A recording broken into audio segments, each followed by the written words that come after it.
প্রযুক্তি প্লাসের পক্ষ থেকে আপনাদের সবাইকে স্বাগতম জানাচ্ছি জাভাস্ক্রিপ্ট ভিডিও টিউটোরিয়ালের এই পর্বে আমরা সুইচ কেস সম্পর্কে ভিডিও টিউটোরিয়াল শুরু করছি।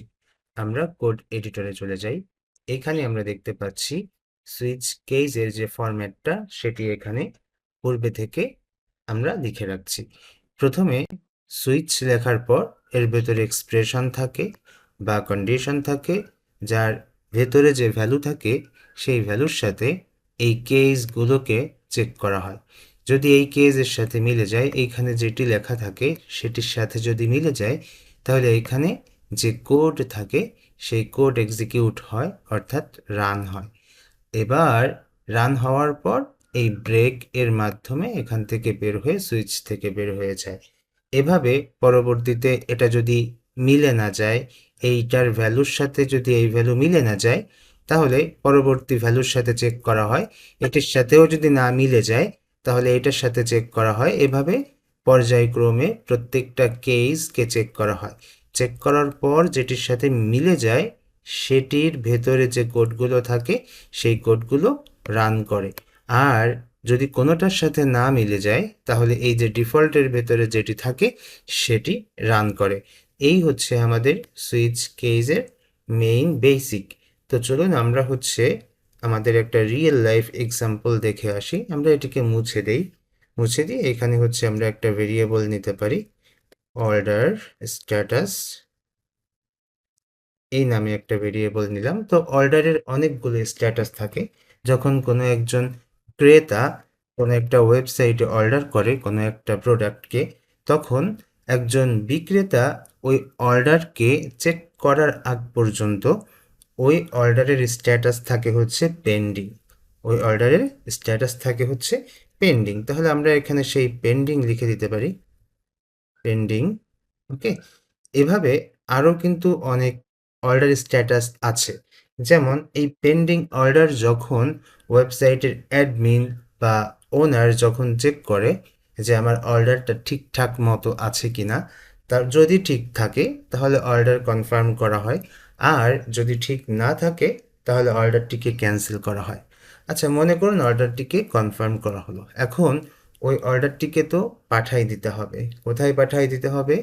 যে কিনেছে তার কাছে পাঠিয়ে দিতে হবে। তো যখন পাঠিয়ে দেওয়া হয়, অর্ডারটি যখন অন দ্য ওয়ে থাকে, তখন অর্ডারের স্ট্যাটাস থাকে শিপড। অর্ডারের স্ট্যাটাস থাকে কি? শিপড। আর যখন অর্ডারটি একজন ক্রেতার কাছে পৌঁছে যায়, তখন সে অর্ডার স্ট্যাটাস হয়ে যায় ডেলিভার্ড।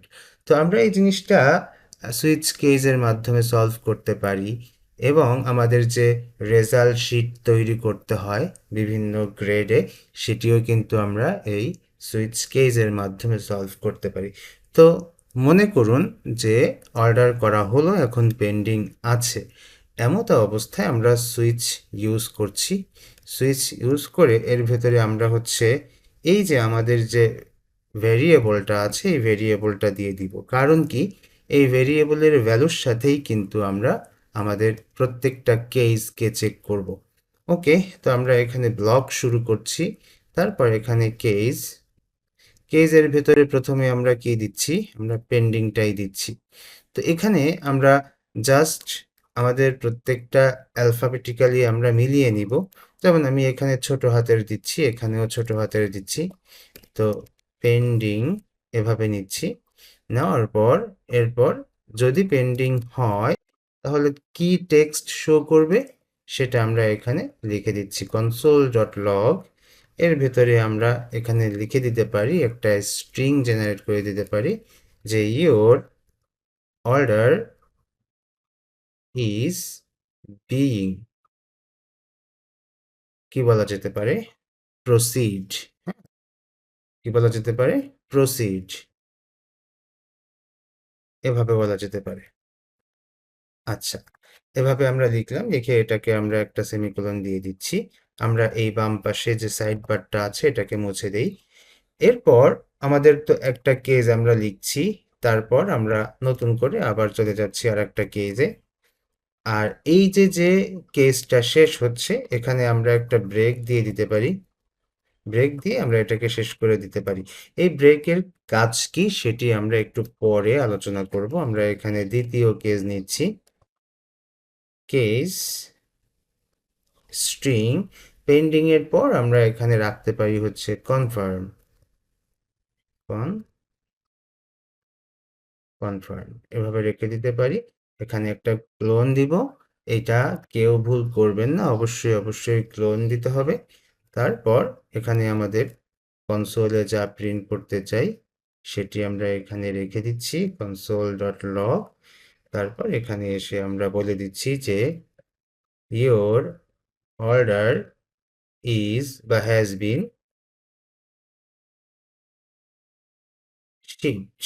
এটাকে কি বলা যেতে পারে, কনফার্ম যখন করব, কনফার্ম হলে কনফার্মড হয়ে যাবে, ঠিক আছে, FIR এভাবে লেখা যেতে পারে, কনফার্মড। আচ্ছা, তো এভাবে আমাদের কিন্তু চলতে থাকবে। ওকে, তো আমরা এখানে ব্রেক নিয়ে নিচ্ছি, দিয়ে সেমিকোলন দিচ্ছি। তারপর আমাদের কেসগুলো কেমন হবে, আমি যদি এখানে আমাদের কেসগুলো একটু ডুপ্লিকেট করে নেই আমাদের কাজের সুবিধার্থে, তাহলে আমরা এখানে কিছু কেস নিয়ে নিলাম, নিয়ে কনফার্মের পরে আমরা এখানে ক্যান্সেল করে দিতে পারি, সেল has been cancelled, কোনো একটা কারণে ক্যান্সেলড হচ্ছে। আচ্ছা, তারপর এখানে আমরা কি করে দিতে পারি, এইবার এই তিনটি কাজ সাধারণত ওয়েবসাইটের অ্যাডমিন বা ওনারের মাধ্যমে হয়ে থাকে, বাকি দুইটি কাজ কুরিয়ারের মাধ্যমে হতে পারে। ওকে, তো আমরা এখানে যেটি করতে পারি, এবার আমরা এখানে সেট করতে পারি হচ্ছে শিফট, এভাবে দিয়ে দিতে পারি shift, your order has been shift. তার মানে প্রথম যখন অর্ডারটি কুরিয়ার যখন তার অফিস থেকে যখন ছেড়ে দিচ্ছে, তার মানে ক্রেতার উদ্দেশ্যে পাঠিয়ে দিচ্ছে, তখন তারা এখানে অর্ডার স্ট্যাটাস করে দিচ্ছে হচ্ছে শিফট, এবং সেই অনুযায়ী এখানেও কি হয়ে যাচ্ছে, শিফট হয়ে যাবে। তাহলে আমরা এখানে বলে দিতে পারি শিফট এভাবে। তারপর আমরা এখানে আরও একটা নিয়ে নিতে পারি, তো ডুপ্লিকেট করছি, ডুপ্লিকেট করার পর এখানে একেবারে ফাইনাল স্টেজে আমরা লিখতে পারি হচ্ছে ডেলিভার্ড, PERED, এভাবে ডেলিভার্ড করে দিতে পারি। আর এইটা আমরা এখান থেকে নিয়ে এখানে দিয়ে দিতে পারি। ওকে, তো এই হচ্ছে আমাদের মোটামুটি কোডিং। যদি কোথাও কোনো সমস্যা না থাকে তাহলে আমাদের কোডিংটা ঠিকঠাক মতো হবে, এবং ফাইনালি আমাদের যদি কোনো কেসের সাথে না মিলে তাহলে হয়ে যাবে হচ্ছে ডিফল্ট। তো ডিফল্টের ভিতরে আমরা কি রেখে দিতে পারি, console.log, এখানে আমরা রেখে দিতে পারি হচ্ছে আননোন স্ট্যাটাস, এভাবে নিয়ে দিতে পারি আননোন স্ট্যাটাস। এই, এখন আমরা আমাদের কোড এডিটরে চলে আসছি, আসার পর দেখতে পাচ্ছি your order is being proceed. তার মানে কি, অর্ডারটি যখন প্লেস করা হচ্ছে তারপর সাধারণত ভিজিটররা এই টাইপের টেক্সট দেখতে পান। আচ্ছা, এখন মনে করুন যে ওয়েবসাইটের অ্যাডমিন অথবা ওনার এই পেন্ডিংটাকে চেক করে কনফার্ম করে দিল। কনফার্ম করে দেওয়ার পর তখন ভিজিটররা কি দেখতে পাবে, তখন ভিজিটররা এসে ওয়েবসাইটে আবার এসে যদি চেক করে তাহলে দেখতে পাবে your order has been confirmed, confirmed হয়েছে। আচ্ছা, যদি কোনো কারণে এটিকে ক্যান্সেল করা হয় তাহলে তখন কি করবে, ওয়েবসাইটের ওনার বা অ্যাডমিন এটাকে কিন্তু ক্যান্সেল করে দিবে। তখন এখানে ক্যান্সেল হয়ে যাচ্ছে, ক্যান্সেল হয়ে যাওয়ার পর এখানে এসে ভিজিটররা দেখতে পাবে অর্ডারটি ক্যান্সেল হয়েছে এবং তার কারণ নিচে বর্ণনা করা থাকবে, সব কিছুই থাকে সাধারণত অর্গানাইজ করে। আচ্ছা, তো আর যদি ক্যান্সেল না হয় তাহলে কনফার্ম করা হলো, কনফার্ম করার পর তারপর যদি কুরিয়ার থেকে পাঠাই দেওয়া হয় অর্ডারটিকে, কোনো একটা পণ্য মনে করুন কুরিয়ারের গাড়িতে করে আসছে, এমতো অবস্থায় যদি থাকে তখন দেখা যাচ্ছে এখানে শিফট করা থাকে, কুরিয়ারের অফিস থেকে ওটাকে স্ট্যাটাস চেঞ্জ করে শিফট করে দেয়। তখন ভিজিটররা দেখতে পায় যে এখন শিপমেন্টে আছে, তার মানে রাস্তায় আছে, অন দ্য ওয়েতে আছে। তারপর যখন এই কুরিয়ারের যারা ডেলিভারি ম্যান, এই ডেলিভারি ম্যানরা যখন এই পণ্যটাকে ক্রেতার হাতে পৌঁছে দেয়, তখন কি হয়? তখন ওয়েবসাইটে এটা ডেলিভার্ড দেখা যায়। এটা দেখা যাচ্ছে ওয়েবসাইটের ওনাররা দেখতে পায় ডেলিভার্ড হয়েছে, তারপর হচ্ছে ক্রেতারা দেখতে পান। এই এই ডেলিভার করার বিভিন্ন প্রসেস আছে, দেখা যাচ্ছে একেবারে ম্যানুয়াল হলে দেখা যাচ্ছে ফোনে একটা কল দিতে পারে অথবা সই নিতে পারে, সিগনেচার। আর যদি আরও আপডেটেড ওয়েবসাইট হয় তাহলে দেখা যাচ্ছে যে এটা ওটিপি পাঠিয়ে ওটাকে চেক করে দিতে পারে।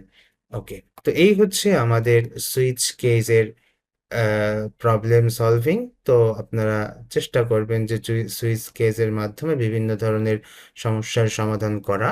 এই তো, তো রেজাল্ট সমাধান করা যায় এটির মাধ্যমে। আরও অনেক কিছু, যেমন আমরা এর আগে দেখেছি যে পজিটিভ নেগেটিভ সংখ্যা বের করা যায়, অনেক কিছুই করা যায় এই সুইচ কেসের মাধ্যমে।